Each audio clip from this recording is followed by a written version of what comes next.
Hello, ഞാൻ മുഹമ്മദ് ബഷീർ. എൻ്റെ ഭാര്യ ഖദീജ, മകൻ മുഹമ്മദ് ഷാജഹാൻ എന്നിവരാണ് എൻ്റെ കുടുംബം. ഞാനിവിടെ പറയുന്നത് ഞാൻ ജീപ്പ് ഓടിച്ചുകൊണ്ടിരിക്കുമ്പോഴുണ്ടായ ഒരു പ്രേതാനുഭവത്തെ പറ്റിയാണ്. അപ്പോൾ കഥ കേൾക്കാമല്ലേ? വരുന്ന അതിഥികൾക്ക് ജോലിക്ക് പോകാൻ വേണ്ടി ഞാൻ ജീപ്പ് ഓടിച്ച് കിട്ടുന്ന പൈസ നല്ലൊരു സന്തോഷം നിറഞ്ഞ നല്ലൊരു സന്തോഷം നിറഞ്ഞ ദിവസമായിരുന്നു അത്. അങ്ങനെ ഇരിക്കുമ്പോഴാണ് ഞാൻ രാത്രി ജോലിക്ക് പോകുവാൻ തുടങ്ങിയത്. അങ്ങനെ ഇരിക്കെ കൊല്ലത്ത് നിന്നും നല്ലൊരു വ്യക്തി എന്നിട്ട് ഞാൻ അയാളെ നല്ലൊരു സ്ഥലത്ത് കൊണ്ടുചെന്നാക്കി വീട്ടിലേക്ക് തിരിച്ചു വരുമ്പോൾ ഉദ്ദേശം ഒരു 12 മണി കഴിഞ്ഞു കാണും. പെട്ടെന്നൊരു കുറുക്കന്മാരുടെ ഓരിയുടെ ഞാൻ കേട്ടു. മൂങ്ങ കരയുന്നതും നത്തിൻ്റെ കരച്ചിലും കാലംകോഴി കൂടുന്നതും. അങ്ങനെ ഒരു വൃദ്ധയായ വ്യക്തി എന്നെ കണ്ടതും റോഡിൽ എൻ്റെ ജീപ്പിന് കൈ കാണിച്ചു.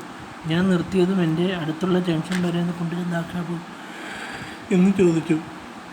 ഞാൻ ഉടൻ തന്നെ കയറിക്കൊള്ളാൻ പറഞ്ഞു. ഞാൻ നോക്കിയതും അവൾ കയറുമ്പോൾ ജീപ്പിൻ്റെ ഡോർ തുറക്കുന്ന ശബ്ദമോ ഒന്നും കേട്ടില്ല. പിന്നീട് ഞാൻ ജീപ്പെടുത്ത് പായുമ്പോൾ ഞാൻ മറ്റൊന്നും ചിന്തിച്ചില്ല. അങ്ങനെ റിയർ വ്യൂ കണ്ണാടിയിലൂടെ നോക്കിയതും അക്ഷരാർത്ഥത്തിൽ ഞെട്ടിപ്പോയി. റിയർ വ്യൂ കണ്ണാടിയിൽ ആ വൃദ്ധൻ ഇരിക്കുന്ന വശം ശൂന്യമായിരുന്നു. പെട്ടെന്ന് എവിടെ നിന്നോ ഒരു വൃദ്ധൻ അട്ടഹാസിച്ച് ചിരിക്കുന്ന സൗണ്ട് കേട്ടു. അങ്ങനെ ഞാൻ നോക്കിയതും ആരെയും കാണുന്നില്ല.